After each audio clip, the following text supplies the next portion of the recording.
Okay, we are live. We are.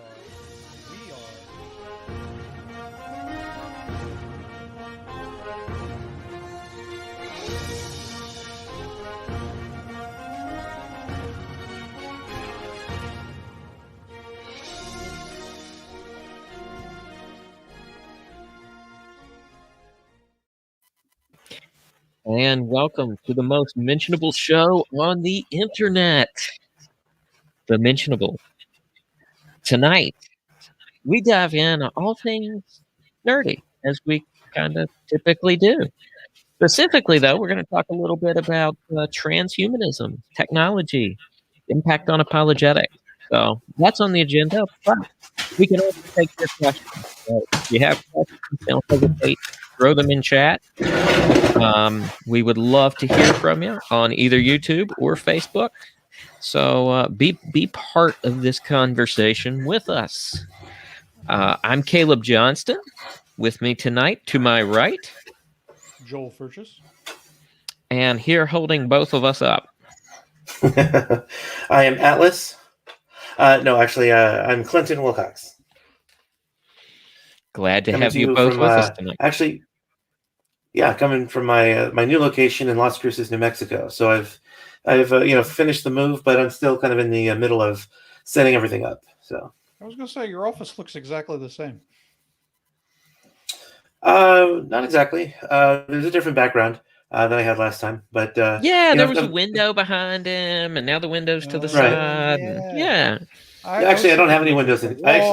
Ceilings and I actually don't have any windows in here. That cooler behind me actually used to be a window, but they had a cooler installed. So what's in the frame above it? That's a picture, actually. I figured as much. Mm-hmm. I've got a couple bookshelves behind me. Eventually I want to get them a little bit better in frame. You can kind of see the one right back here, and then I've got like one right right back here, but it's facing sideways. So, and this what's in the picture? Dang it! What's that? What's in the picture? It's just an ocean scene with like some rocks. Thank you. You're welcome. Some rocks. Continue now. Yeah, and this is why we are the most mentionable show on the internet, right here. Yeah. So, I dubbed this the Nerdcast, Apologetics Nerdcast, because we dabble into topics that are rather nerdy, especially for an apologetics podcast or a live stream, whatever you want to call it. So, we've dove down some pretty deep rabbit trails with Star Trek and aliens and different things in the past. Go check out some of those episodes. But so I figure why not? We didn't have a subject plan. We just dub it the Nerdcast and see where it goes. For me this week, I've kind of been beginning some thought roads down into transhumanism, though. Specifically, I've just been thinking a lot about what the future will look like for humanity. I nerded out this week and picked up a Oculus Quest 2. And to see how far VR has come in my lifetime is absolutely ridiculous. So that got me thinking about it. And then there was also this news clip that popped up. I don't know if any of you have seen this, but for Elon Musk, Neuralink company, they did a video demonstrating how they could take a monkey and they taught it to play Pong on the computer. Uh-huh. But with the Neuralink, which is a chip implant they do in the brain that actually picks up signals, reads them, and converts them into action, they were actually able to have this monkey play Pong with just its brain, which was pretty amazing. But I know a lot of Christians have great concerns about what we would dub transhumanism and kind of some of these things coming down the road. And, we can lump virtual reality into the same kind of thing. Not really transhumanism unless you upload consciousness, but yeah, transhumanism is really more about humans uploading a consciousness into an artificial intelligence. It's it's right there in the name, transhumanism, trans meaning across, and then human across into an artificial body or something. So Sure. So that's the kind of, I don't know, ultimate end of transhumanism, but I believe the term refers to any kind of evolutionary leap that involves integrating humanism with uh, mechanisms. Mhm. So bringing yeah, technology, so all of they that talk can. about, upgrading your body, for instance, with it's the Borg. The Borg is transhumanism. Nerd reference of the night. Yeah. I was going to give so you a sample of how far VR had come. Let me share my Yeah. screen.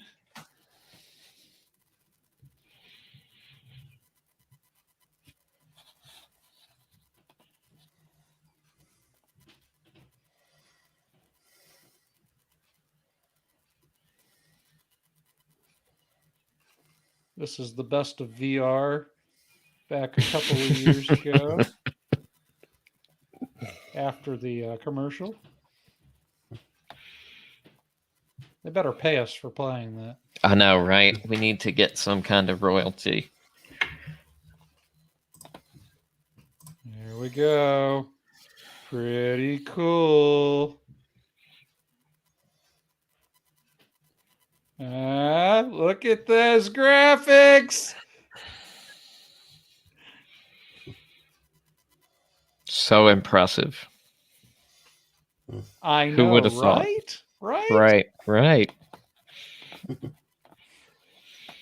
And yet now, we have affordable VR headsets that, I'm sure price will continue dropping down on things. Mhm. I mean, they're already cheaper than cell phones. So, Yeah, that's just the nature of And I'm the technology. guy with the little tear in my eye looking at VR technology developing, knowing I can't ever be part of it because I'm blind in one eye. And I did try a VR headset at one point, and it Uh, really messed with my head and made my Hmm. vision go wonky. And Mm. because you can't do it apparently if you're only partially sighted in one eye. uh, Interesting. I did not know that. Yeah. I'm sure they'll have a fix eventually. Either that or you'll have to get a robot eye. Transhumanism, There's bruh. your solution right now. Yeah. Right. Yeah. So, Clinton, can you maybe introduce us to, you're a bioethicist, so could you introduce us to maybe some of the ethical problems associated with going down kind of the transhumanist road? Well, sure. Yeah, certain things can be lumped under the transhumanism umbrella, like bionic implants and things like that. But kind of the end result of transhumanism is really born out of the human fear of death, especially if you're an atheist, where you believe that death is the end and you go out of existence. Um, Transhumanism is basically the cure for death, in which they want to actually get to the point where they can create robotic bodies and transfer somebody's consciousness into that robotic body where they can continue to live indefinitely. And that's kind of the end goal of transhumanism.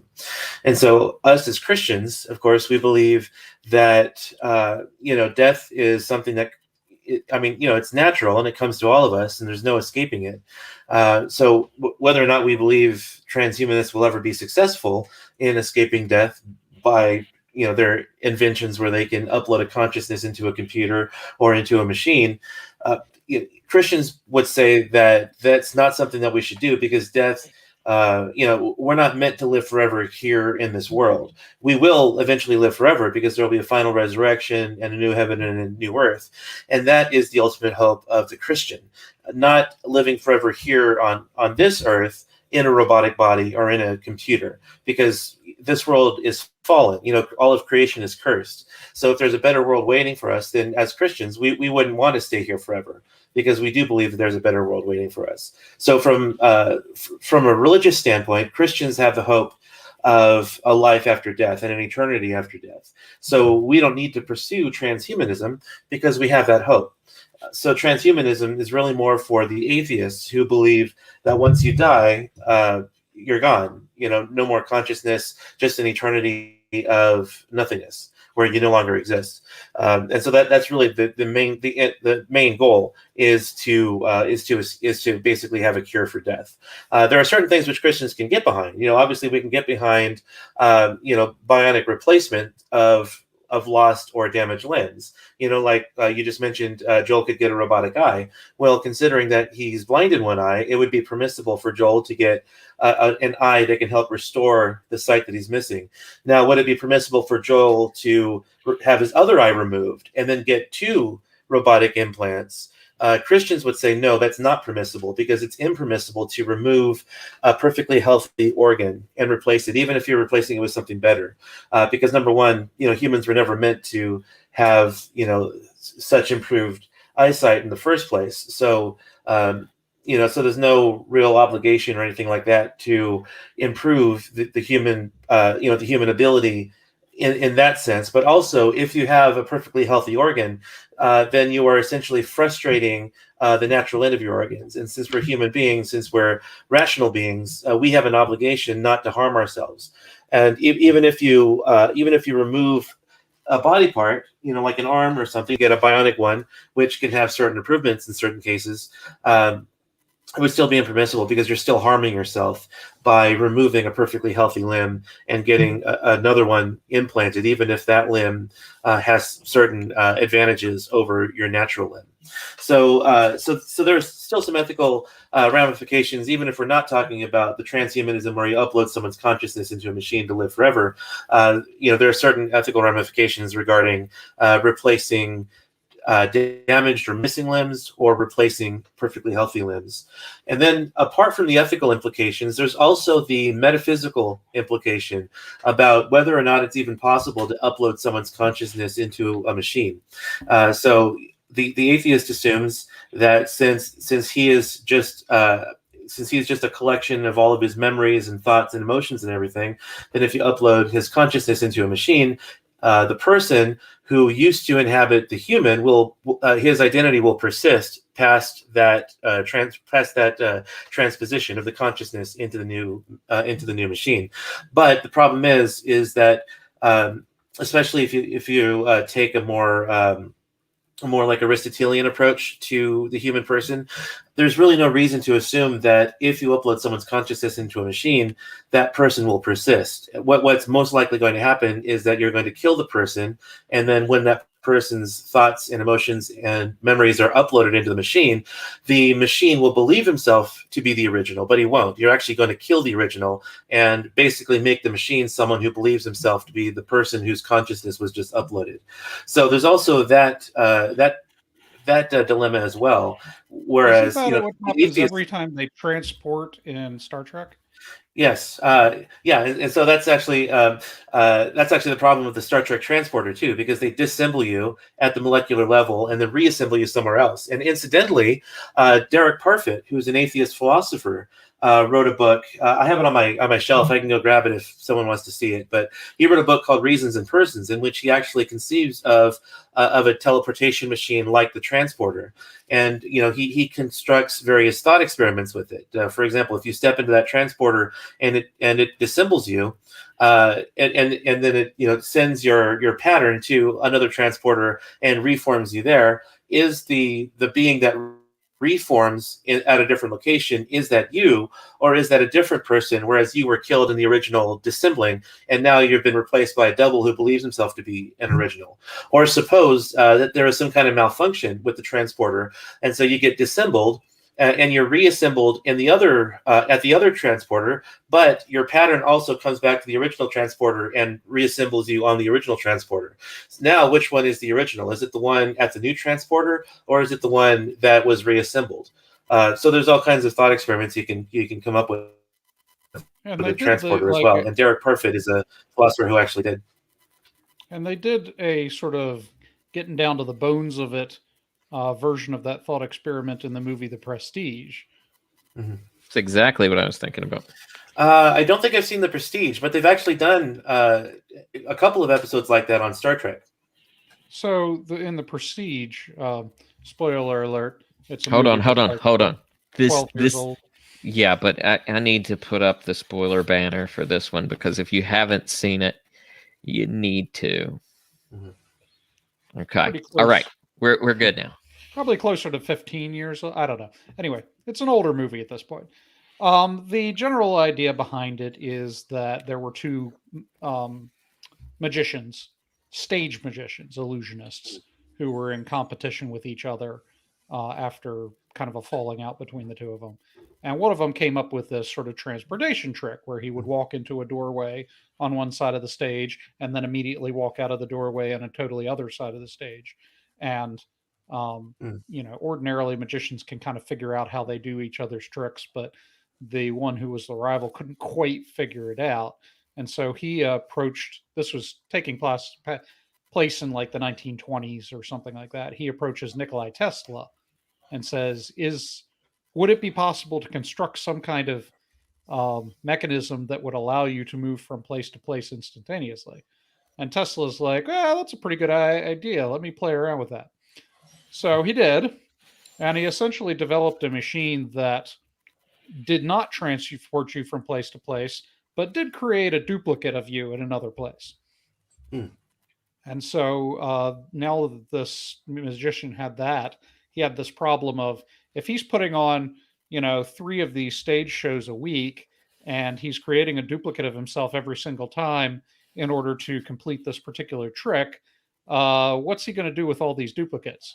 So he decides the solution to that is to have a trapdoor on the stage, and the trapdoor drops him into a tank of water, which immediately locks. And then the duplicate of him is transported to another place. And so he essentially kills himself in order to duplicate himself.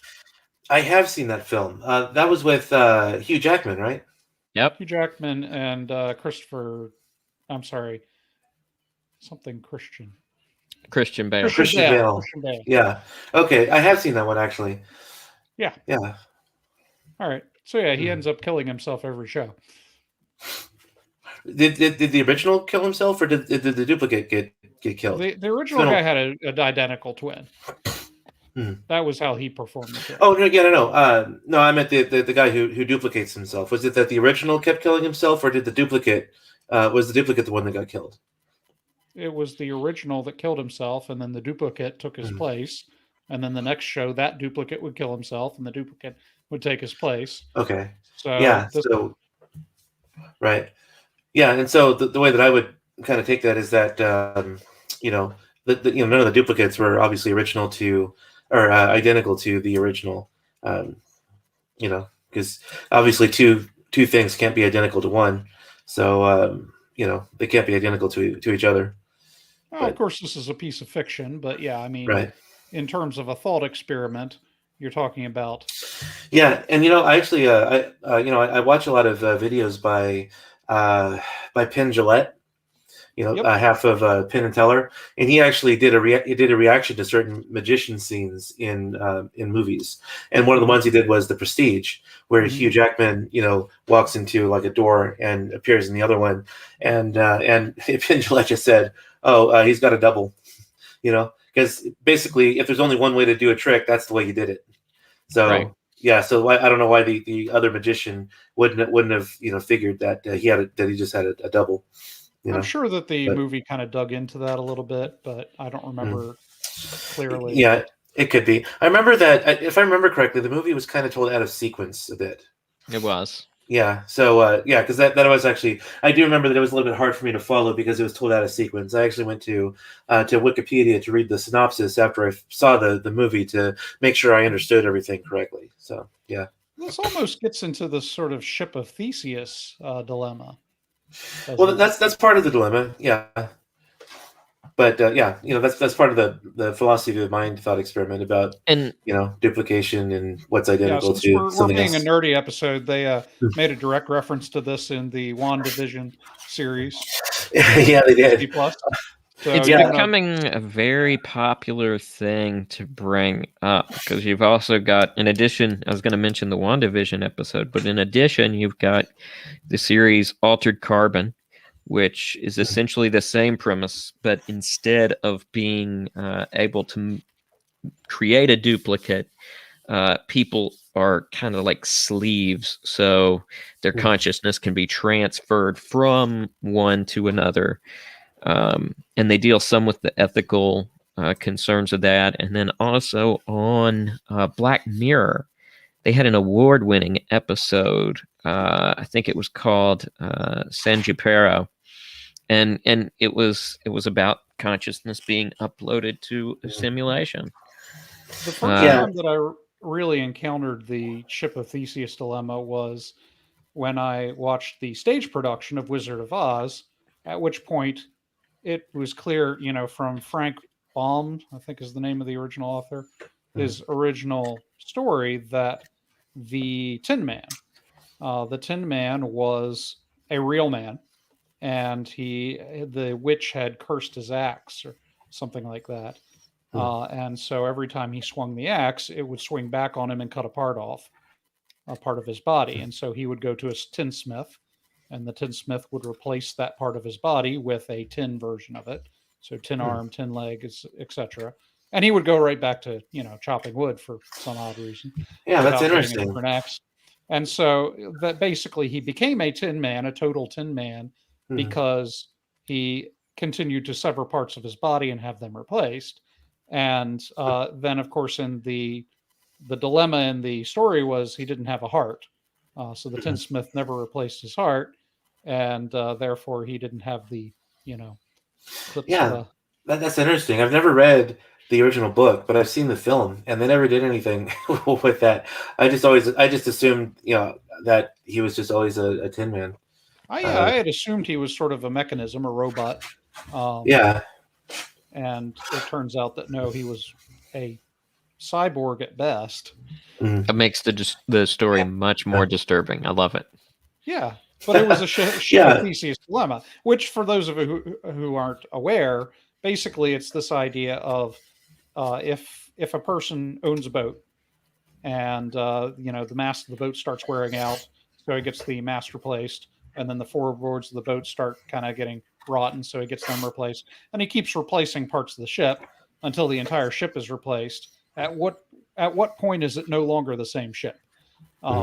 And so that's kind of the same thing. The Tin Man's a good example because after a point of replacing body parts with tin versions of them, is he no longer the same individual? Yeah, and in fact, you can actually push the thought experiment further and say, suppose you replaced all of the boards and nails and everything on the ship, and then you constructed another ship with all of the original parts. Is the new ship with all of the original parts identical to the original, or is the new ship with all of the parts replaced identical to the original? Yeah, but which now one is the original? Yeah, but now here's the thing, because Doctor Who did a similar thing on I think it was the second Frank Capaldi season. But here's the thing: is that human beings are living things; they're not artifacts, and so human beings, all living things, basically maintain their identities through change. So the ship of Theseus doesn't really apply to a human being because a human being can lose like I can lose an arm. And then if I get an arm replaced with a prosthetic arm, I still remain the same individual because a human being, any change that doesn't kill the human being, the human being's identity is retained. But an artifact is different because an artifact finds its identity in its parts. A car is not a car unless it's able to transport people or things from one point to another. So if a car ceases to be able to function as a car, is it still a car? If you hold to an Aristotelian view, then you would say, no, it's a car in name only. It has the appearance of a car, but it can't function as a car because one of its parts isn't working. So the ship of Theseus can work with artifacts because an artifact finds its identity in its parts. So if you change out too many of an artifact's parts, it's no longer the same artifact because it doesn't have an underlying locus of identity to ground its identity as its parts are changing, whereas a human being does. Of course, with living things, as Christians, we would say the soul is what's the underlying thing that maintains an entity's identity through its changes. But artifacts don't have such a thing. So the ship of Theseus idea is a thought experiment relating to artifacts. If you try to relate it to living things, then it's kind of, you're not really using the ship of Theseus properly in that case. Well, and that's kind of the question that arises, of course, because there's not one view of this in terms of the human body. I mean, am I the sum of my parts, or are there parts of me that, if removed, don't change my identity? I would say that from a naturalist perspective, you would say that your brain is probably the essential part of your nature. That we often talk about the brain in the vat thought experiment is often talked about, and the reason that it's selected to be the brain in the vat is that one assumes the brain is the locus of consciousness in terms of it's all the neurons are firing and it's producing the kinds of behaviors and memories and so forth that make us who we are. And so the only essential part of us is our brain, such that if I had my brain replaced with a different brain, that would make me no longer the same person. But if I had practically all of my bodily parts replaced by prosthetics, I'd still be the same identical person. So that would be the sort of natural perspective. Yeah, if you're a naturalist, but there's another idea in the philosophy of mind called animalism, which actually pushes back on the perspective that I am my brain, essentially, and it's that I'm not my brain, but that essentially I am an animal, because I come into existence as an animal. I have all these changes that I undergo. That basically the animal that I am now is identical to the animal that was in my mother's womb, because it's the same individual. That individual in the womb, all of its parts grew up into the being that I am now. So there's really no reason to assume that if, for example, if you have your brain removed, that wherever your brain goes, you would go also. If it would be possible to replace a person's brain, well, some materialist or a property dualist might assume that if your brain gets removed and put in another body, then your consciousness would go with the brain. Or if you become brain dead and someone transplants a brain into your body, you are no longer the person that died, but it's a new person inhabiting your old body. There's really no reason to assume that's the case, because the brain is an organ just like everything else. If you have a heart replaced, you're the same individual after the heart replacement. If you have an arm replaced with a prosthetic, you're the same individual after that. So if it would be possible to replace a person's brain with another person's brain, say someone who became someone who died, but the brain was able to be preserved. If you could, and if you were to become brain dead, if they could keep you alive long enough to transplant someone else's brain into your body, theoretically, they could actually save you, and then you would just kind of wake up, and whatever came along with the brain, that you would have whatever came along with that brain, essentially, personality and memories, if memories are stored in the brain, and that kind of thing. And we can also think of other reasons to say that this is the case, because, for example, if you were to sustain a heavy brain injury and everything that you were, all your memories were lost, your personality changes after you come out of the coma, things like that. If you're a strict materialist who believes that you are your brain, well, if you suffer such an extraordinary brain accident that all of your memories are lost, all of your personality traits are gone, and you basically have to relearn everything. The strict materialist would have to say that you actually died in that accident, and the person that comes to in your body is a brand new person. But that seems to be that seems to be an absurd way to think about it, because you're still the person that wakes up, even though has forgotten everything and has to relearn everything, is the same biological individual who was present before the brain accident. And you can also think, well, if something like that happens to me, I have a vested interest in what the new relearned individual does.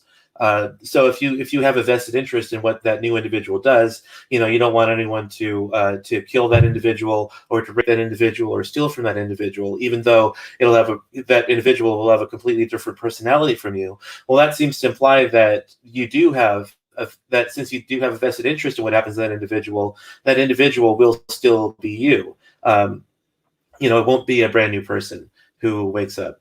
So it's just, I don't see that there's any reason to assume that I am identical to my brain or my brain states or anything like that.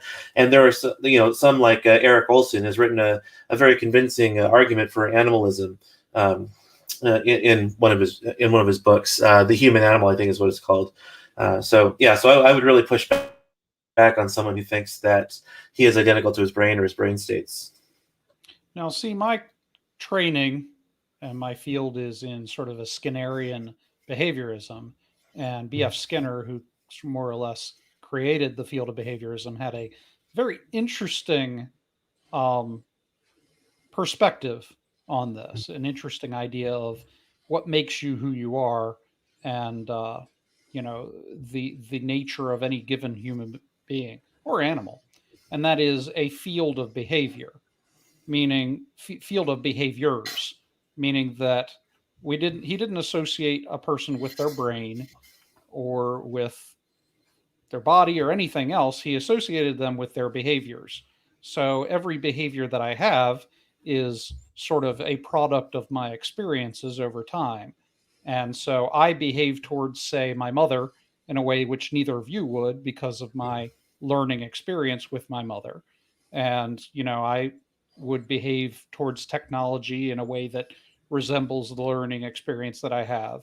And so these are all fields of behaviors that I have developed over time through experience that interact with each other and determine how I would behave in any given situation based on my past. Now, obviously, behaviors change over time as one continues to learn and go through experiences.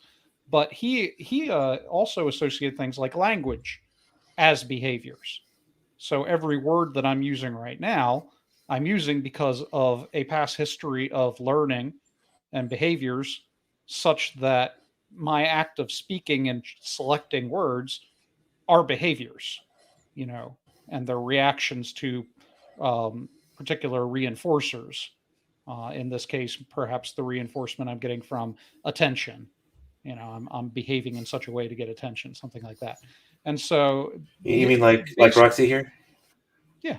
So based on his perspective, if you could create some sort of biological organism which had the exact same fields of behavior interacting as I do, it would be the same person, because we are not our minds or our bodies, we are our behaviors.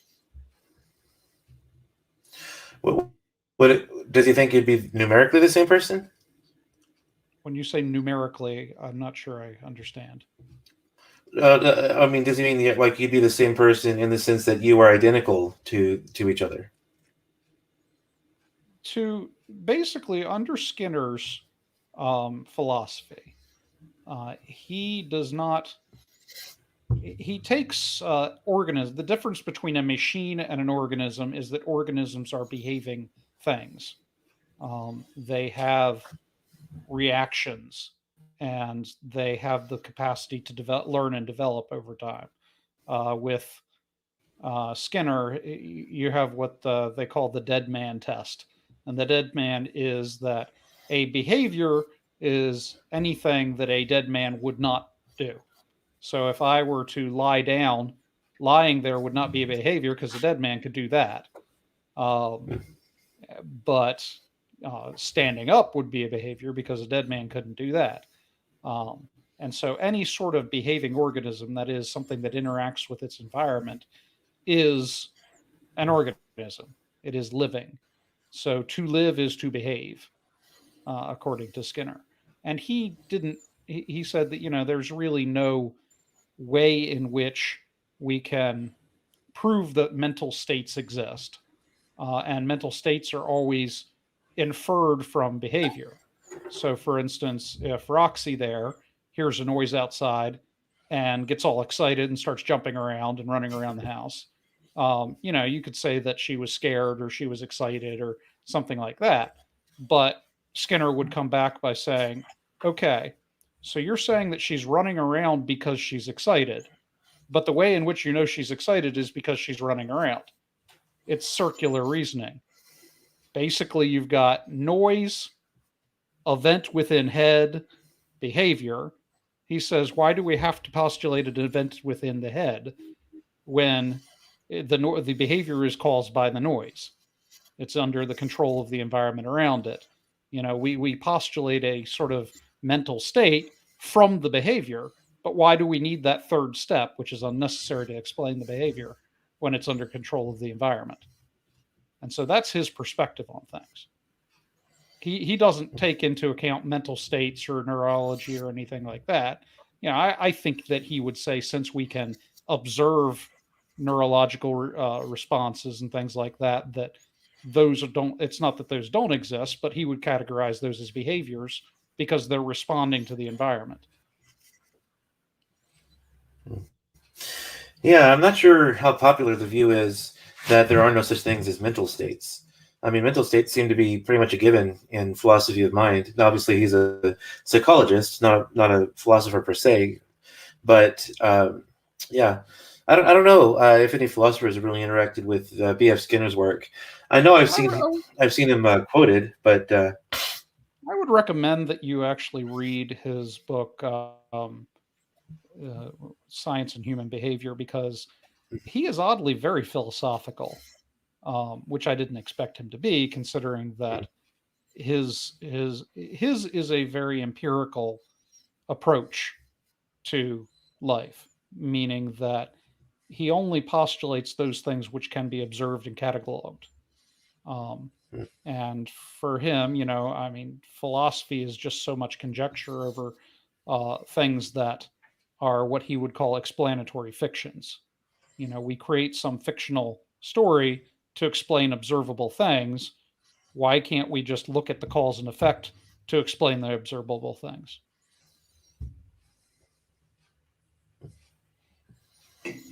yeah. So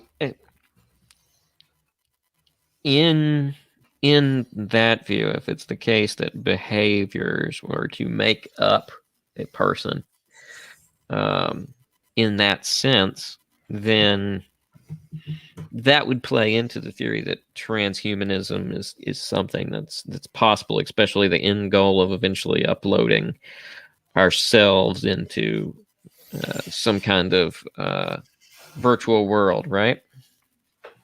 Only if the individual that comes out the other end has the exact same behaviors that I do. Now, Skinner would say that my behaviors are a product of my history. I behave the way that I do because of the history that I've experienced.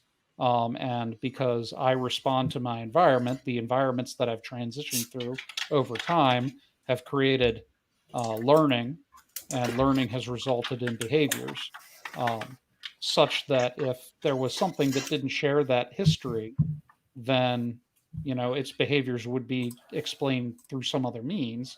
But yeah, I mean, Skinner, if he was faced with the idea of uploading my consciousness to a computer and then sticking it in another body or something, and then that individual were to behave exactly as I do, there is some kind of implied history there.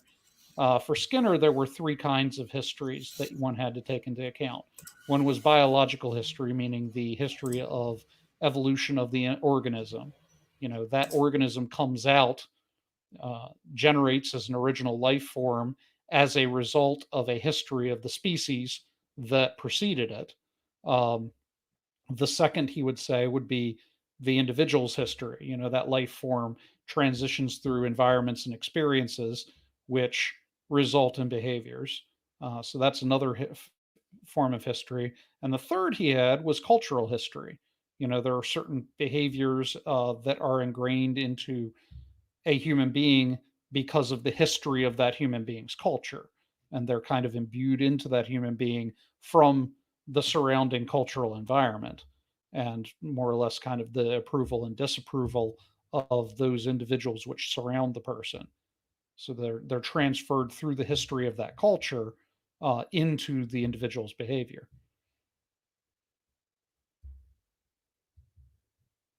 And so those three histories would need to be necessary in order to make that individual who that individual was. Yeah, and so when I think of a strict materialist, I don't think it's plausible at all that you can upload someone's consciousness into a machine and have that person's identity persist with that machine, whether it's someone like B.F. Skinner in his view, or someone who thinks that I'm identical to my brain and my memories and all that kind of thing are what make me who I am. Because if you upload all of that into a machine, well, it's like essentially putting a bag of marbles into a box. A bag of marbles, it's just a heap of marbles. There's no real internal consistency to the collection of marbles that makes the collection of marbles what they are. They're just marbles that happen to be spatially located near each other. So, if you just put that collection of marbles in a box, well, you still have just like a loose collection of marbles. They don't really make anything together. You have to like glue them together or make something with them before they become anything. So if you're just going to upload someone's thoughts, emotions, etc., into a machine, there's nothing underlying that to make it a person, to guarantee that, that the person whose consciousness you're uploading will go along with all of those thoughts and memories and emotions that you send to the new machine. So this sort of, brushes up against things like the mind-body interaction and the origin of consciousness. So,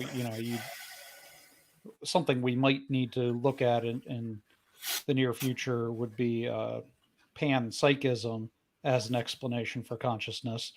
But before we think about that, what are your thoughts on mind-body dualism? Um, well, unfortunately, I didn't have much of a chance to really prepare for the for the program tonight. So I could come back later and talk more about it. But yeah, mind body dualism. I think dualists are closer to the truth than a strict monist would be. Someone who thinks that we're just identical to our body and that there's only one substance, the physical substance.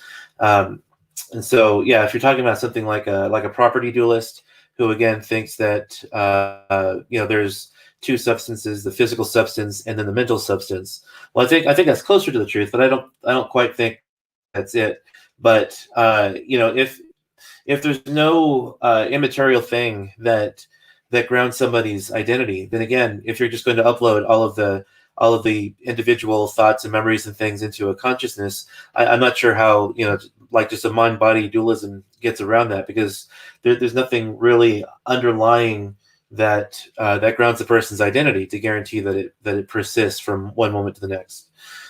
So yeah, I just don't see how it would be possible. Like even on my view, it's theoretically possible that, for example, we see in films and books that, like two people's souls like switch bodies and each one becomes the other person.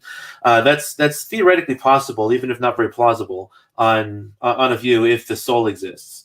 But I don't see how that would be at all plausible if just mind body dualism were the case.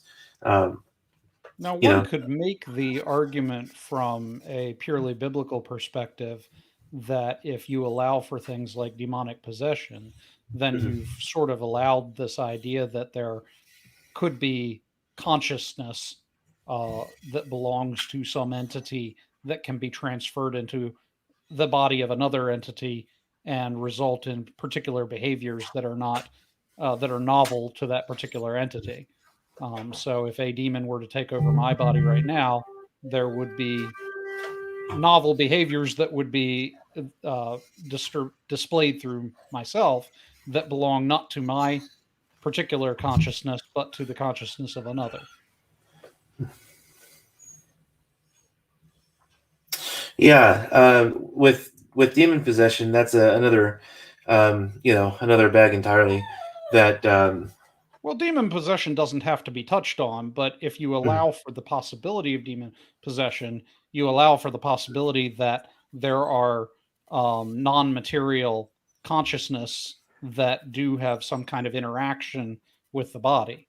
mm. There's an argument that could be made if you allow for demonic possession, you allow for a mind-body dualism.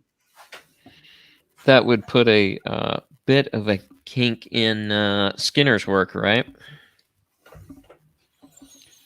Skinner, I don't think that he ruled out the possibility of minds or mental states. He just thought that they were unnecessary to explain human behavior or organism behavior when you could easily explain that behavior from observable data. And so, if a demon possession were to be somehow forced um, into his perspective, he could easily say that what you're talking about is another behaving creature. We can't say organism because, you know, this is a spiritual entity, Mhm. but the spiritual entity is also a product of its history, and the behaviors that it displays are a result of the things that it finds motivating and reinforcing.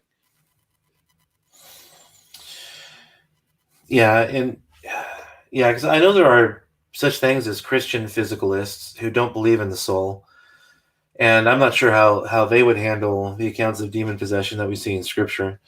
Um, but That yeah, I would love to actually ask one of them about that because yes, yeah, I've seen that.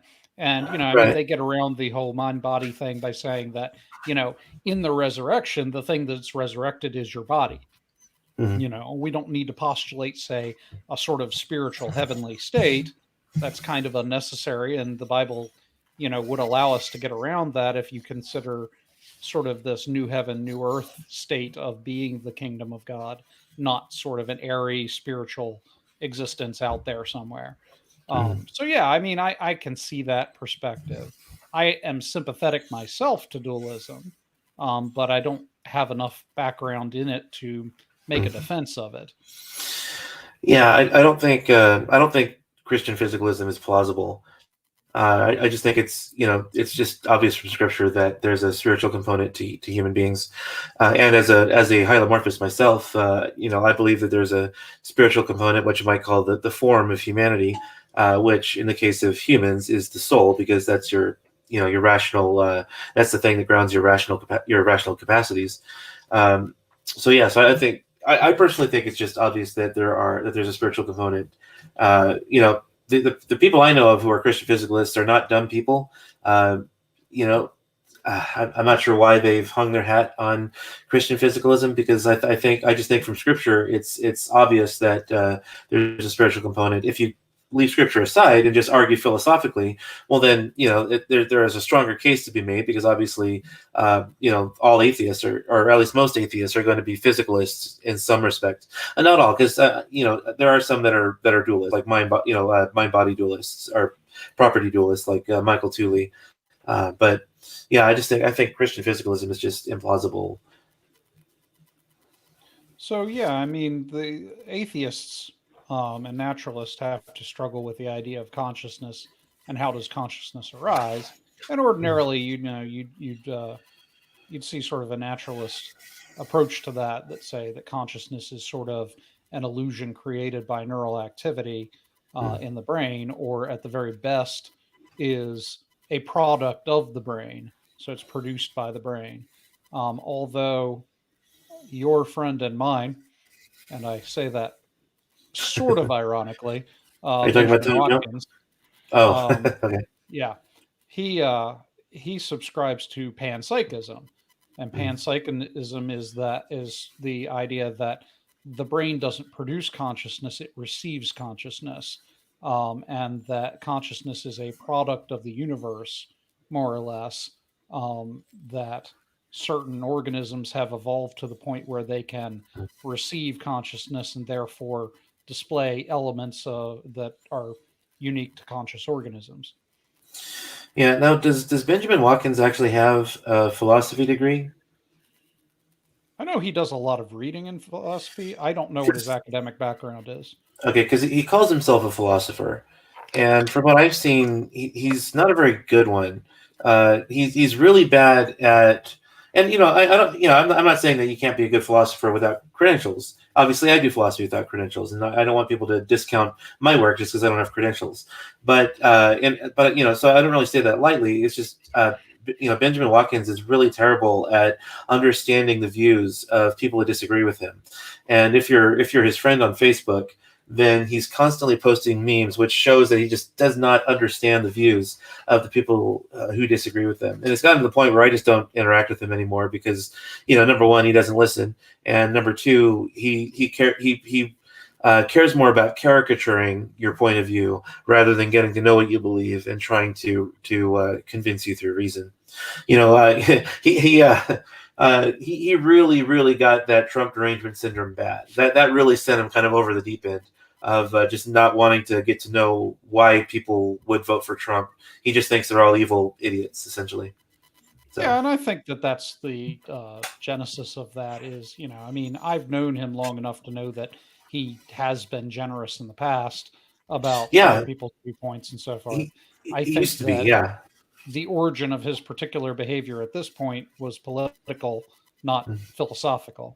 Right. And that's the downfall of a lot of the Christian non-Christian interaction is that it's so heavily attached to political histories and political ideology that it's difficult to get around that barrier to have any kind of discussion that exists outside of political. And I think that to a degree, it's because certain individuals are political individuals. This is the sort of locus of their identity is around their politics to the degree that it's difficult to extract the individual from the politics. I think that's highly unfortunate. Right. And I think that's just kind of how things have gotten, because it's not just with someone like Benjamin Watkins. Like I can't talk to a lot of my Christian friends about the coronavirus, like wearing masks or things like that, because the discussions just get they get pretty nasty, no matter what side of the issue. Pro-mask, anti-mask, pro-vaccine, anti-vaccine. The conversations get pretty nasty now, to the point where I've just stopped having these discussions altogether. Like people who are pretty good friends have started to get nasty toward me just because I disagree with them on certain elements of the masking and vaccine usage. So what are you gonna do? Not to mention you have those claims that vaccine serves as the mark of the beast, and I'm sure that's not helped by people politically calling for vaccine cards being necessary to travel and do X, Y, Z.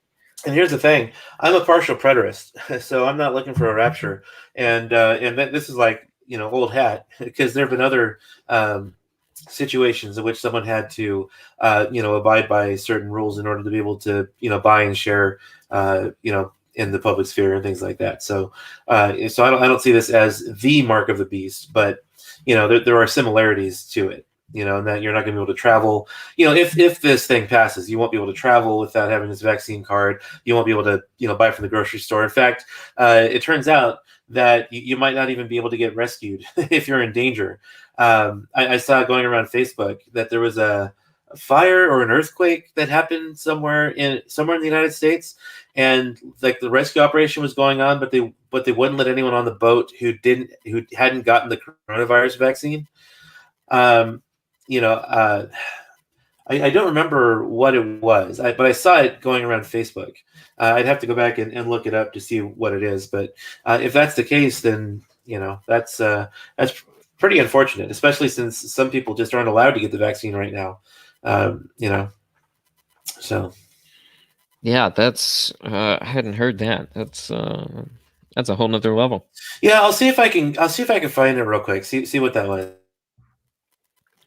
Yeah, it seems like a lot of this is overreactionism to the point that a person's perspective isn't grounded so much in their own ideology as it is a reaction to an ideology to which they disagree or with which they disagree. So if the opponent over there says red, then you say blue, not because you originally thought it was blue, but because you're responding to their statement of red. There can Right. be no agreeal. Everything they say, they are fundamentally wrong or liars about things, such that you set your standards based on opposing them, um, which is dangerous, I believe. I would agree. Polarization gets to the point where it's extremely dangerous. It's certainly caused a number of issues, not just in this country, but I think we could relate a lot of problems back to the political polarization of things. Not to mention, just on the whole vaccine note, it seems like poor theological reasoning, regardless of your eschatology. Mark of the Beast seems to be very clearly a giving of allegiance. Yes, it has consequences with it, but it seems to be very clearly an allegiance that's being given versus just a tattoo or whatever physical attribute you want to give it. So, since the topic has been broached and some listeners may not be familiar with what it means, preterism is the concept that a lot of the end times types prophecies that one takes from specifically the New Testament, statements made by Jesus and by in the book of Revelation, referred to events that were occurring contemporaneously with the writing of those passages rather than some point in the eventual or future of the human race.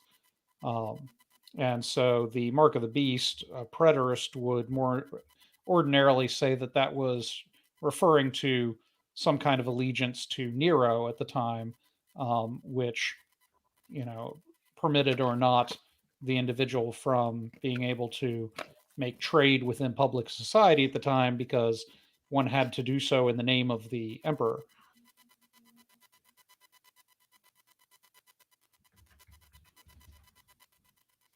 If I've got that wrong, you may correct me. Clinton? I mean, yeah, I didn't really hear anything there that sounded egregiously wrong. Oh, okay. I thought you were going to stop with I didn't hear anything there. Oh no! I was trying to listen, but I'm also trying to find that thing I found because now I'm really curious. I'm not 100% sure if it's true because I didn't vet it, and I usually vet things before sharing. But if it is true, it's pretty alarming. So Right. Yeah, I can certainly see why that would raise even additional concerns for people. Because there are certainly valid reasons for waiting for a vaccination. I wouldn't say there are many valid reasons for not getting one per se, but there's definitely good reasons to wait. Yeah, and it's worth noting that there are a couple of different schools of preterism too. There's full preterism, which would say that everything in the book of Revelation has happened already. And then there's partial preterism, which is the position I hold to, which is that much of what we see in Revelation has happened, but there are still parts that are yet to come, like Christ's 2,000-year reign is still to come. The creation of the new heaven and the new earth is still to come, and things like that. So I'm a partial preterist in that I think that certain things like like if you where Revelation talks about like the mark of the beast and it's the number of a man 666. Well, for example, many partial preterists believe that was actually a reference, a future prophecy to Nero, because if you look at Nero's name in Greek, I think it was, then the letters in his name correspond to 666, and so things like that. So yeah. That's just pretty much a clarification there. I still believe certain things like Christ's 2,000-year reign and the like his second coming and things like that are still in the future. So you had mentioned the mark was clearly allegiance. I wanted to read the passage in context because I did seem to remember it being like specifically located on body parts, and I'm reading it now. This is from Revelation 13:16. It said, "It also forced all people, great and small, rich and poor, free and slave, to receive a mark on the right hand or on their forehead, so that they could not buy or sell unless they had the mark, which is the name of the beast or the number of its name." So, yeah, I mean, the important thing to remember though is that Revelation is all about imagery. So, it didn't have to be like a literal tattoo someone would get on their forehead or on their wrist. and I hear that. The reason that I brought it up at all is because I wouldn't want to misrepresent the other position, and the other position isn't responding to some sort of general claim. There is the specific, detail about it being placed on a body part, which is why they come to the conclusion that this is some sort of either mark or injection or some kind of physical thing, which is relates to the physical body. Absolutely, Right. that's fair to bring up. Mhm. Well, yeah. Yeah, I don't believe I said it was clearly disobedience. If I did, then I probably misspoke. That was So- me. I think from the greater okay. context of Revelation as well as what we're seeing here. I think, Yeah. for me at least, it seems to indicate a clear giving of allegiance, even if there is a physical mark associated with that. The greater issue here, and where we'd have to deal with the sin, I think, is in the actual giving of the allegiance here. Yeah. Mm. So I think that you could, whatever the case, preterist or, hold on, I know the other term, dispensationalist. There we go. A preterist or Right. dispensationalist, you would have to, hail back to the fact that if you are forced, which is what the passage seems to indicate, to do a thing rather than doing it on your own volition, then one could not claim that Christ would not be forgiving towards that action that was not your action. There is an element of repentance and forgiveness inherent in the Christian ideology that seems to counterindicate this idea that if somebody twists your arm, holds you down, and gives you a tattoo, that God would then not forgive you and of that particular crime. Okay, I found what I was alluding to. So there's an article here. It's on Bloomberg.com, which I think may be a conservative site, but it's a legitimate news site from what I understand. And it says here that the headline is "COVID hampers St. Vincent evacuation amid volcanic eruption." So what happened is the eastern Caribbean island of St. Vincent had a volcano that erupted, and so the pandemic then is causing delays.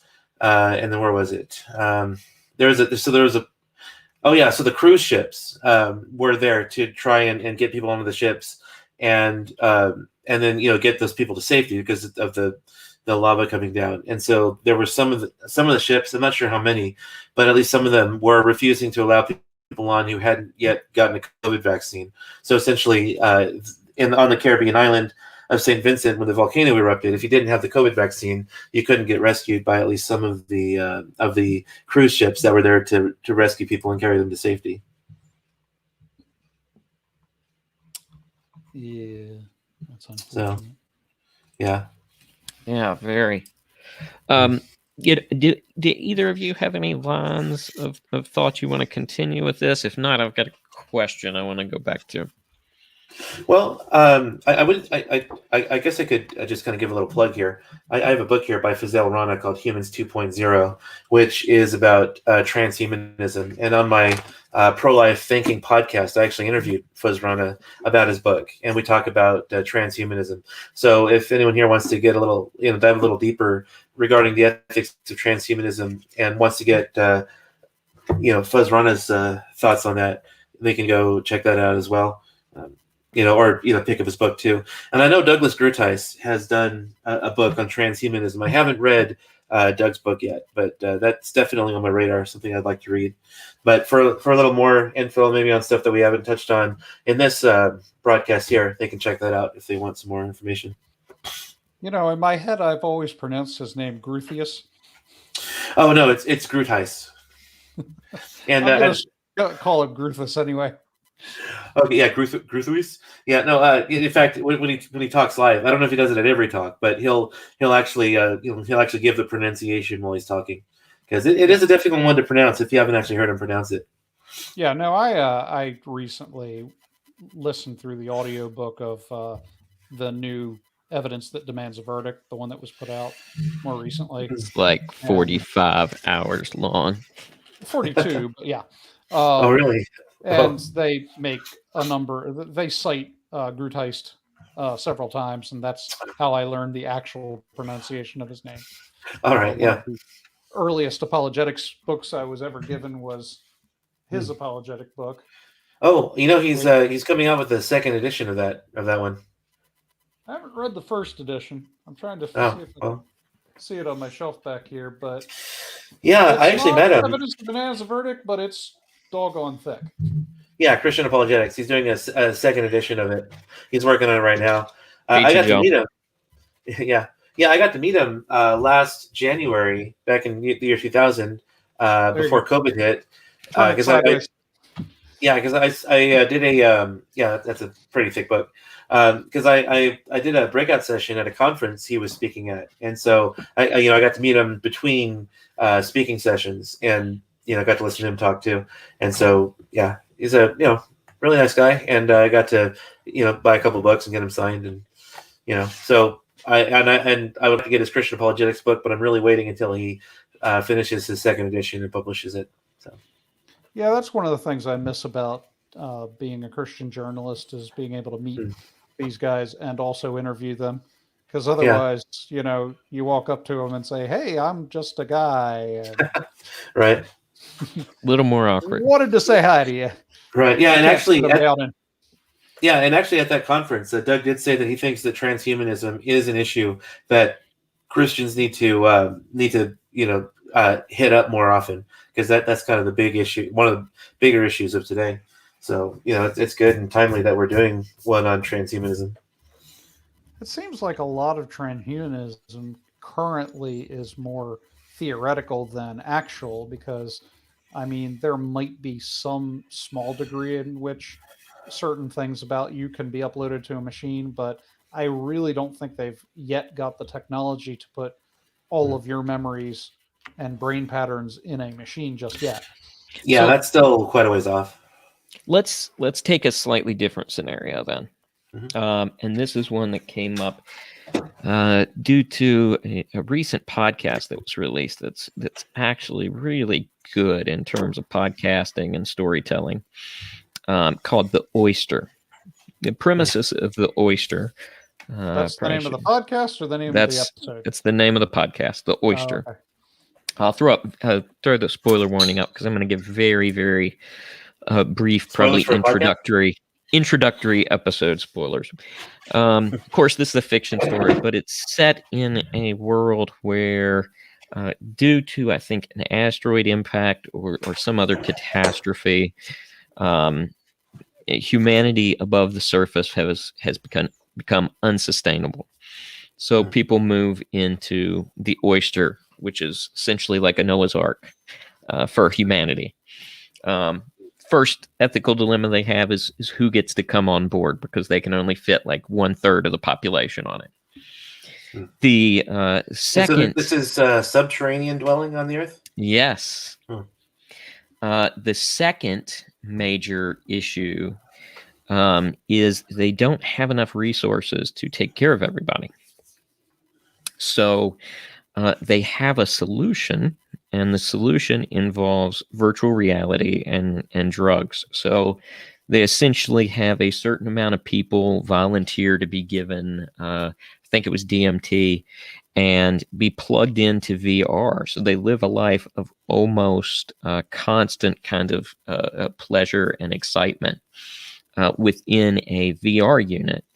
And because of this, they use up less resources. They don't require as many calories as they would otherwise. They just pump in whatever calories they need to survive. So it's basically Wally. Yeah, kind of, except, the people are permanently plugged in. They don't even get the freedom to kind of move around and interact on the ship.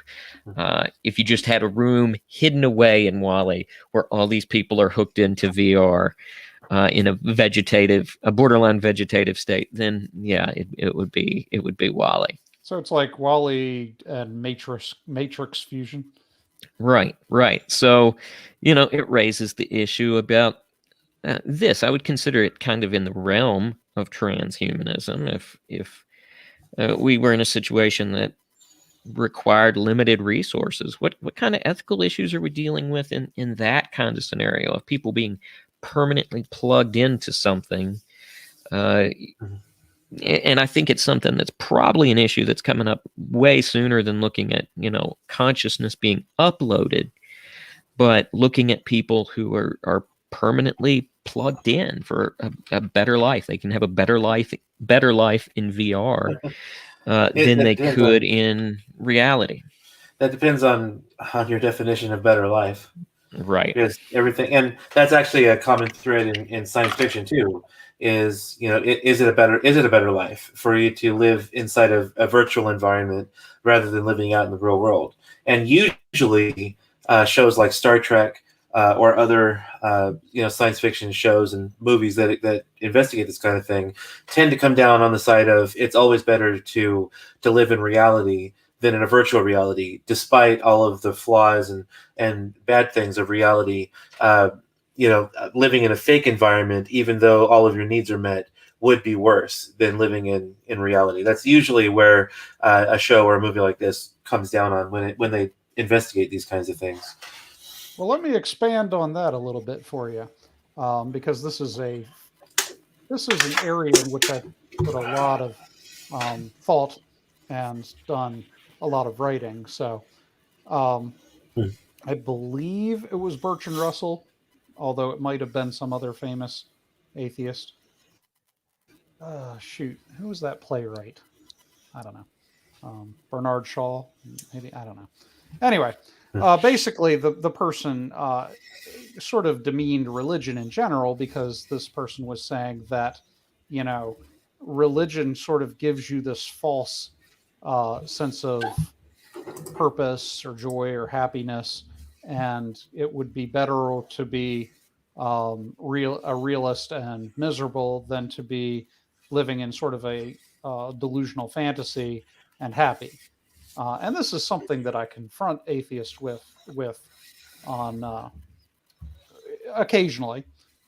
Is okay. Let's say that the individual that you're talking to is religious, and because they're religious, they're feeling happy and fulfilled. Remove that religion from them, and they're not.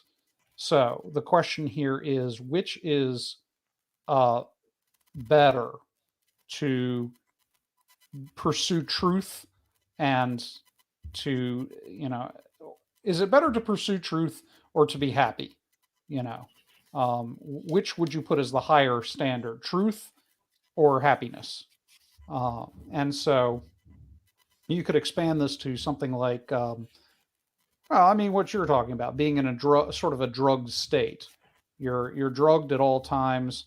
The drugs are giving you a feeling of happiness, euphoria, just generally good feelings. But you, in a sense, aren't really interacting with the real world. Your feelings of euphoria and happiness are manufactured, they're chemical, they're artificial, versus some actual experience. And I expand this to a thought experiment. I call it the genie in the bottle experiment. So this is a thought experiment that every child and adult has ever been confronted with. Well, if you got three wishes from a genie, you're out of the beach, you stumble across a bottle, genie pops out and gives you three wishes. What would they be? Well, people are going to say things like money or eternal life or good looks or world peace or something like that. All right, they're always going to ask for some sort of physical item or um, situation, like life situation. At no point are you ever going to present a person with that scenario and for them to spontaneously say, happiness. I would wish for happiness. Um, they always attach it to some kind of situation or item. Ultimately, yeah, that's the goal.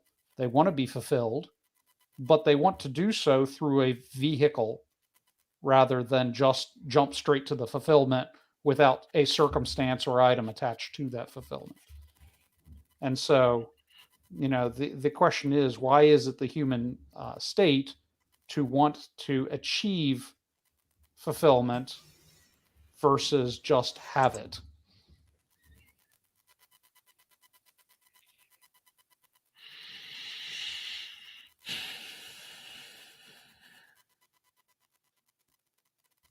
Now, I could tell you why I think that is a sort of a real thing, but from a purely philosophical perspective, it's a question worth pondering. I could give you my take on it, but feel free to give me yours.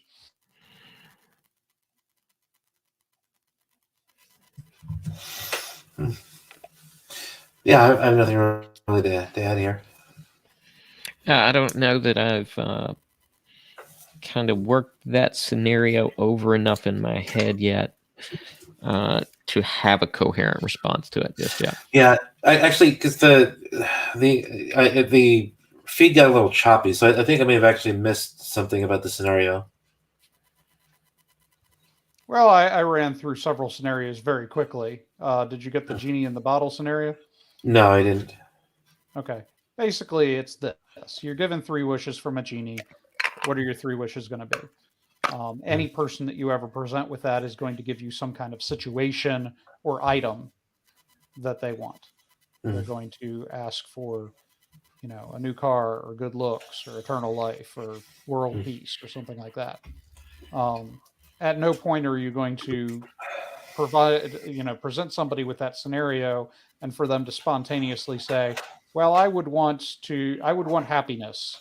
I would want fulfillment. I would not, I would want this sort of end. No, they want the means to get to the end because, you get a new car because you want to be fulfilled. There's a sense of fulfillment that comes with the obtaining of that new car, but you don't ask for the fulfillment without the vehicle attached to it.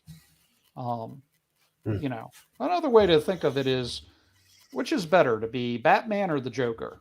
The Joker is perpetually happy. He's a happy guy. Um, and that happiness is inherent to his nature and not attached to a circumstance. He's as happy locked up in an insane asylum as he is out in a chemical factory or, anywhere. Being happy is just part of his nature. And wouldn't that be better than being Batman, who's down brooding in your cave all the time and just kind of eternally miserable, and always sort of pursuing a vengeance or a justice that you'll never achieve? But no single individual out there is going to want to be Joker over being Batman. Everybody would want to be Batman, who is pursuing a goal, even if he can never obtain it, than Joker, who is just inherently happy. Yeah, and it'd probably be what makes the difference is what each character stands for. That Batman stands for justice, and the Joker stands for anarchy. Right. So these are Jungian archetypes. So in that sense, yeah, they're modes of a story that represent something essential to human experience, that is the pursuit of one ideology over the other, or just sort of an archetype, or avatar for justice or insanity or what have you. Yeah. But yeah, I mean, the This idea is, why do we inherently elevate sort of truth and pursuit over the ends to which those things are aimed? For one, I think you could say that some of it, culturally looking at it, is probably uh,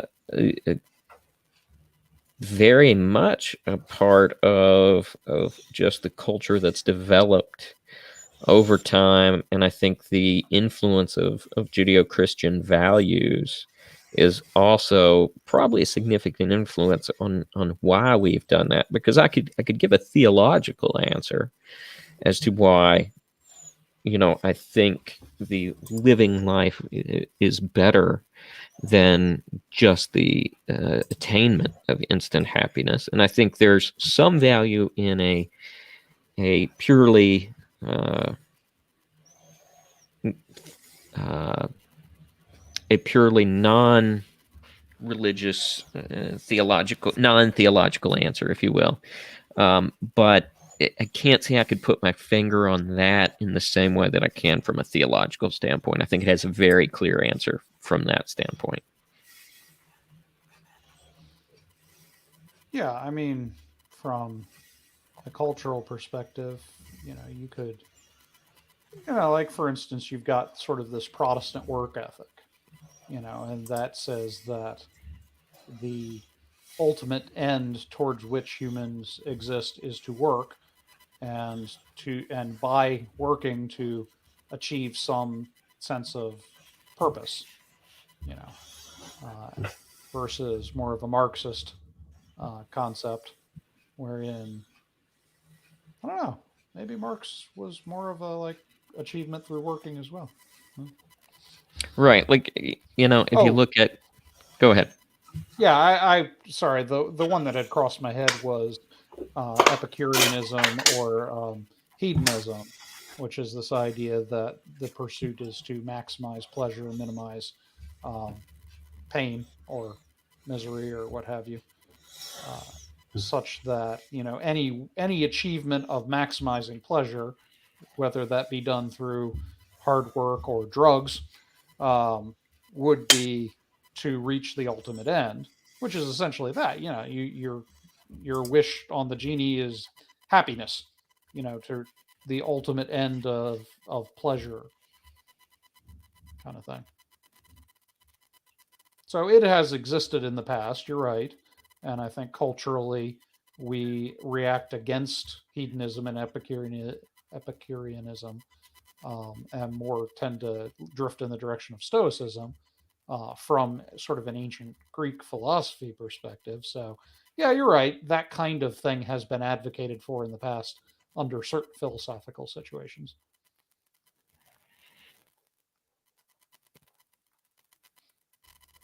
So are you going to give us your take on this? So, it is my take from a Christian perspective. This is theology, that the end of human beings is to actualize some factor of God's nature. And so you see this in sort of a Romans like 6, sort of the Calvinistic perspective, where it says that, there were vessels created, some for wrath and some for um, deliverance, or whatever the passage says. But essentially, what I'm saying here is that, you have in God a sort of a dichotomy. One is the sort of mercy, love, forgiveness side, and the other is the sort of justice, holiness, the sort of elimination of evil side. And so, I mean, there are, theologically, we could argue that there are human beings which are going to be on the receiving end of both of those things. You have those who are on the receiving ends of the punishment, or elimination of evil, and those who are on the other side of forgiveness and love, and mercy. And so what happens is that as a human being, regardless of which end you're on in that particular dichotomy, you are in fact actualizing some aspect of God's nature. You know, if there were no sinners, then God could not be merciful or judgmental, just, let's say. He could neither be merciful or just because there would be no circumstance under which those attributes would be exercised. And so just being a human being, your existence, your circumstances serve some kind of eternal purpose because they feed into God's nature. So, regardless of what my particular end is, I have served an eternal purpose. I have become part of this eternal story because I have contributed to the actualization of some aspect of God's nature. Okay, so that's put similarly, but I won't say exactly as kind of the Westminster Catechism puts it, because question 1 is what is the chief end of man? And the response given is man's chief end is to glorify God and to enjoy Him forever. And of course, they back this with Scripture. I never really liked that answer. I always thought the chief end of man was his head. Seems trite. Yeah, actually, I have a copy of the Westminster Shorter Catechism on my bookshelf here. Yeah, and the reason for that is that to me it seemed a little self-serving. That, my chief end is to sort of pursue my own enjoyment of God. My perspective is that the chief end of man is to actualize some aspect of God's nature. We exist. Okay. Well, doesn't that raise a problem? Sorry to cut you off, Glenn. Oh no, I was just going to say. Well, I mean, that we have to understand what it means by chief end. It doesn't mean like what is man's purpose in life. It's more like what was man created to do, and so we were created to enjoy God, to worship God and enjoy Him forever. So it's not necessarily a self-serving thing. It's more the question of what was man created for. We were created to worship God and enjoy Him forever. And of course, the skeptical response to that is, isn't God sort of a narcissist if He has to create an audience to worship Him? He needs worshipers, so He manufactures them out of thin air because that's just something He needs, is for people to worship Him. No, God didn't need anything. God is perfect, and so since He was perfect, He lacks nothing. That's why this. The difference between saying that the purpose of man would be to worship God versus to actualize part of God's nature is that in actualizing God's nature, it's a direct feedback on part of who God is, versus having something external to Him to sort of fall down and worship Him. He has something external to Him which reveals or actualizes His full nature. God is not loving unless He loves. God is not just unless He exercises justice. And so a God without anything external to Himself to interact with is static, and there's very little difference between an invisible, intangible, static being and nothing at all.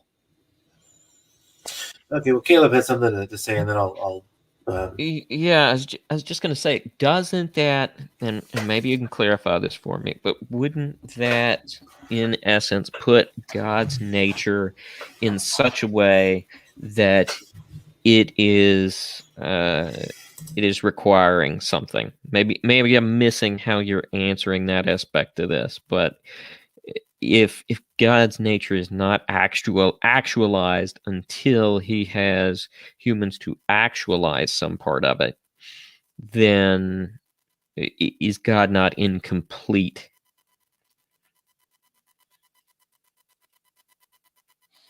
So I would say that it is a consequence of His nature, not a need that he has.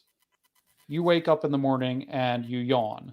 That yawn was a thing that you did inherently, but there was an atmosphere around you that allowed you to yawn. Now, God, of course, was, you could argue that God began in solipsism, as a necessary self existent being. But imagine, if you will, that as part of his nature, he stretches. The act of stretching is an act of creation in a sense, because versus, being static is one thing, but to act at all is to create a space in which one acts. So I say my philosophy on that is that creation was an eternal act of God. There was never a point at which God did not create. Um, it is being a creator is part of his nature. So simply by existing, he creates. It's a natural consequence of his nature. And once creation occurs, there are non God objects that exist within the universe. And then God interacts with a universe external to himself. Yeah, the problem I have with the response being the chief end of man is to actualize some part of God's nature is that that's something that even atheists can accomplish. Uh, atheists can actualize parts of God's nature because they were created in God's image. Even if they don't eventually come to Christ and repent of their sins, they're still created in God's image, and as such, they're able to do things like God. They're able to create themselves. They're able to engage in rational thought, etc., etc. And so it seems like if even atheists can actualize some part of God's nature, if that's really what we were created to do, then God would be happy with an atheist just fulfilling that part of his nature, because that's what he was created to do. So it seems like we're probably created to do more than simply actualizing God's nature.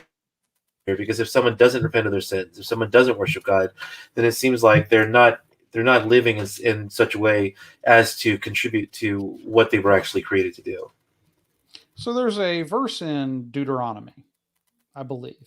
It might be in Exodus because it's anyway. It's something wherein God kind of communicates to the people of Israel his nature, and it says that God is.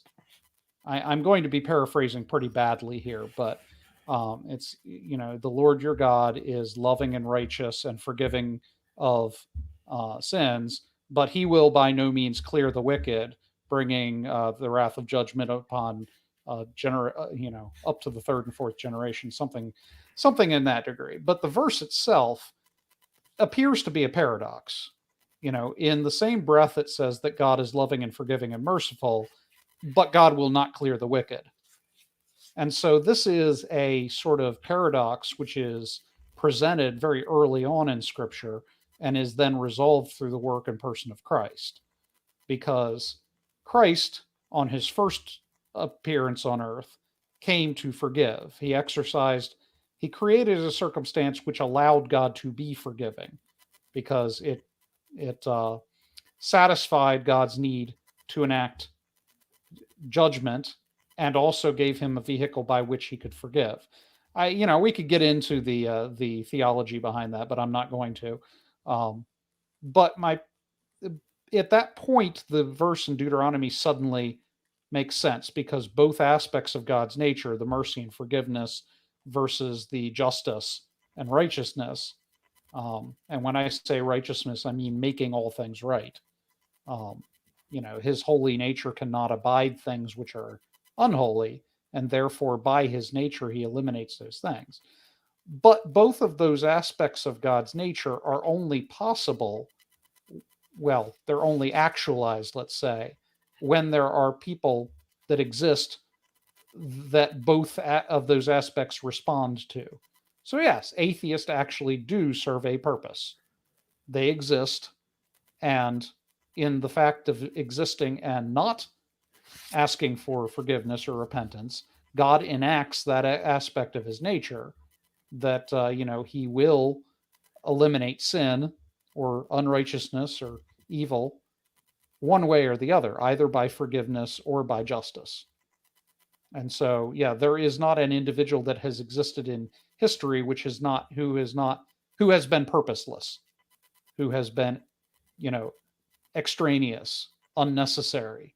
Every individual who's ever existed has allowed God to actualize himself in one way or another. And allowed is probably the wrong word, but you get the point. I can see where you're coming from, at least.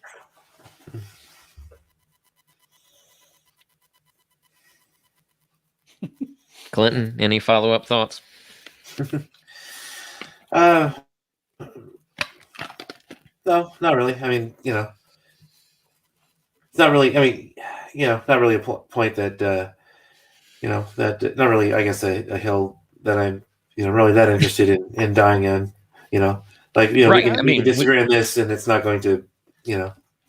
In an earlier episode, it Oh. may have even just been last episode, I had talked about necessary world theology, which, one aspect of that I said was that part of God's omnipresence was omnipresence across time as well as space. He exists categorically through all time and space simultaneously. And, that was as opposed to more of a Molinistic perspective where he enters time and proceeds to travel through time temporally the way that we do. And I could allow for that as well. I'm not going to make the argument for that, but my point is that necessary world theology also ties into what I just said about the reason that God. When I was younger and I still had a dad, we would discuss things theological and philosophical quite a bit. And one of the things that we were always looking into or asking was, what's it all for? Look, the world around. Why did God do this? Why do things exist? What's the purpose? What does God need out of creating? Um, and so at some point, an atheist answered that question for me. It was uh, I his name Justin. No, I don't know, Justin Schieber. Yes, Justin Schieber, who used to work on the Reasonable Doubts podcast, um, which was eventually taken over by Benjamin Watkins. At any rate, he had this sort of unique idea that he called um, he called it God world or the problem of non-God objects, and basically he said that um, something to the effect that the very act of creating means that God needed something outside of himself, and so the world, if God desires a perfect world, the perfect world would be a world that contains only God, because God is perfect. The moment that God creates a thing that external to himself, he creates a world which is less than perfect. Even without sin or anything, every object that exists external to God is less than absolute, and therefore there are flawed or non-absolute Why objects. think why think that's the case though? Well, I'm not saying that's the case. That's Schieber's No, I know. argument, not No, mine. that's what. Yeah, that's what I was asking if he addresses that at all. Well, I Like, mean, does he justify his claim that if God creates something external to himself, that thing would not be perfect? it would be less than absolute, is his claim. Okay. Why take, a world with just God is a perfect world. When you Okay. create less than absolute objects, limited objects with limited um, space and capacity and characteristics, then you've created a world which has limitations versus a world just containing God. Okay. In that case, I would want to know how he's using the word perfect because it sounds like he might be equivocating on the term perfect. This is actually a good topic for an episode in the future. So, Mm. because I think there's a lot of rabbit trails or rabbit holes, I Mm. should say, we could dive down on this one. But the way Yeah. I took it was in the fact that if God had not created, he would be static. He would not be dynamic because he would be unacting. It's sort of the second law of thermodynamics that to act is to act on something external to oneself. to act is to react. And then you could take that to the Aristotelian idea of the unmoved mover, that all things that currently move had to have some kind of origin in something that is unchanging. But my point is that prior to the work of Christ, there existed this thing within God's nature where he had what appears to be a paradox, both the justice and the forgiveness. The work of Christ allowed him to resolve this seeming paradox in his nature, and by doing so, he was fully actualized. He was a being who had no contradictions because of the work of Christ. Without the work of Christ, that issue is not resolved. And so the entire story of creation from beginning to end is the story of Christ's work, which occurred to resolve what would otherwise be an unresolvable facet of God's nature. And that's why my perspective is that, that God, first of all, creation is an eternal act of God. And second of all, that God is simultaneous in all points of time, because if that were not the case, there would be a period of time in which that was not resolved. Right. Okay. Yeah. I see that. Versus God being omnipresent throughout time and space, and creation being an eternal act, meaning that the work of Christ is eternal. For us, it happened in a point in time, but because it happened in a point of time and God is timeless, that was never not resolved within God's nature.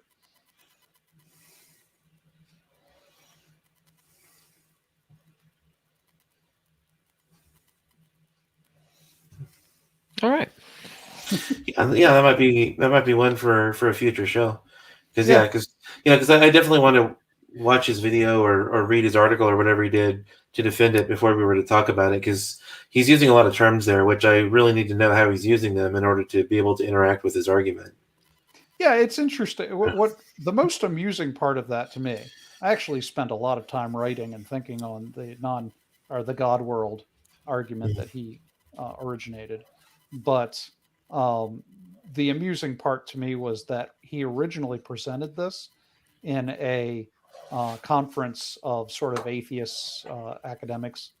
And so he gives this entire sort of philosophical, theological argument against God, sort of an internal critique.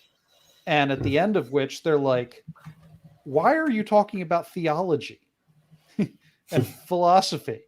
This is, they really criticized him for, talking about philosophy and theology when such things were below them and unnecessary and just fictions, So wow. why? I'd love to hear them say something like that to Michael Tooley, one of the smartest atheists alive today.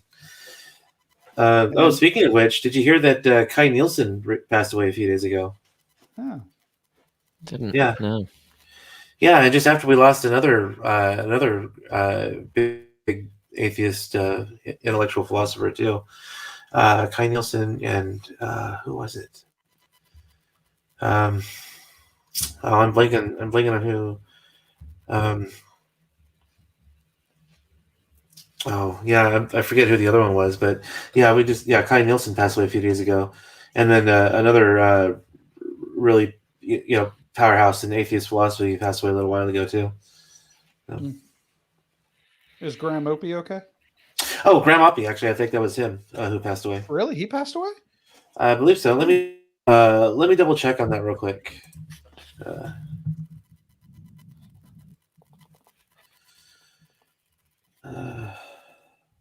Dead air. You're listening to the Mentionables. Yeah, no, keep going. I want to look this up real quick. We'll just do this for a minute. Yep. And for those listening on the podcast later on, this is what you miss when you don't tune in live. Yeah, you just missed fact check flashing up on the screen. So right. Really crucial points of this podcast / broadcast. Absolutely. Yeah, I think we're reaching the end of the broadcast. Yeah, I think we've gotten there.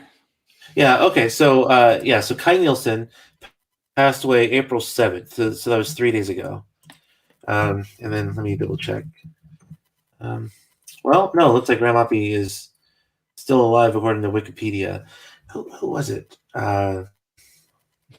Let's figure that out later and make a post on the Yeah, All right. yeah, And that's if one of our listeners, discussion. well, if one of our listeners remembers who it was, they can post it in the comments too. So There we go. That's perfect. yeah. All right. All right. Well, let's have Joel. Let's start with you. Tell people where they can find your content. I'm just going to go ahead and say joelfurchess.com. All right, Clinton. Simple way to go. Yeah, well, of course, you can find me on social media, and you can find my podcast, Pro-Life Thinking, at the blogtalkradio.com/pro-life thinking website, and you can find it on iTunes. And I interviewed Fuzz Rana on the topic of transhumanism. You can find our discussion there. And I'm also on YouTube with the Pro-Life Thinking YouTube channel, where I do a broadcast where I rip the audio from the broadcast and put it on the audio-only podcast. But I have videos planned that are going to be unique to the YouTube channel. So if you want to get the most out of the pro-life training I offer on Pro-Life Thinking, you'll want to subscribe to the YouTube channel, and you'll want to listen to our audio-only podcast as well. And you can find that in the Mentionables list of various channels that we have. If you go to our main page on YouTube, it is listed there. So it's a quick, easy way for people to find it. Yeah. So I also work with Question Christianity on YouTube, Facebook, all that good stuff. So, but the reason why you're here is because you're listening to the Mentionables.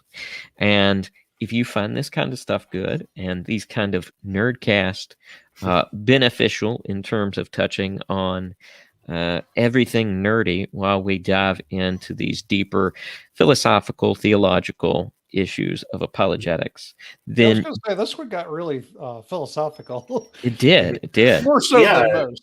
Yeah, I really enjoyed this one. Good topic for discussion. Yeah.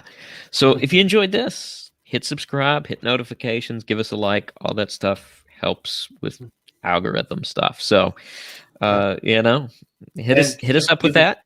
Give the video a thumbs up too, because that really helps to feed the algorithm. Or a thumbs down. Thumbs down may help as well. So, any attention is good attention in my book. So, so that's it. If you have suggestions for a upcoming episode, thoughts, comments, questions about this episode, be sure to put them in chat. We'd love to interact with some of those. So that's it. Keep on listening. Keep on mentioning. I should have our outro ready when I do that.